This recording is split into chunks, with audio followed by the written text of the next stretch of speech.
project. The project is talk about the house. وهذا توربين الطاقة الحركية إلى طاقة ضوئية.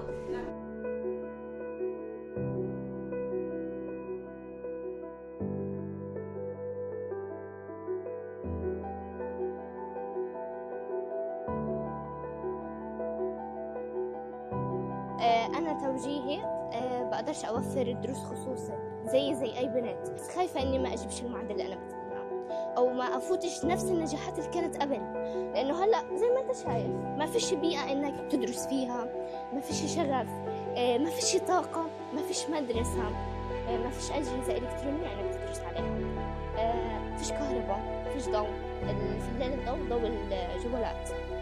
يعني إحنا صناع المستقبل لغزة. كيف بدك تصنع المستقبل وفيش إشي متوفر؟ لازم الإنسان يعني حدا يتبنى غزة، يتبنى أطفال غزة.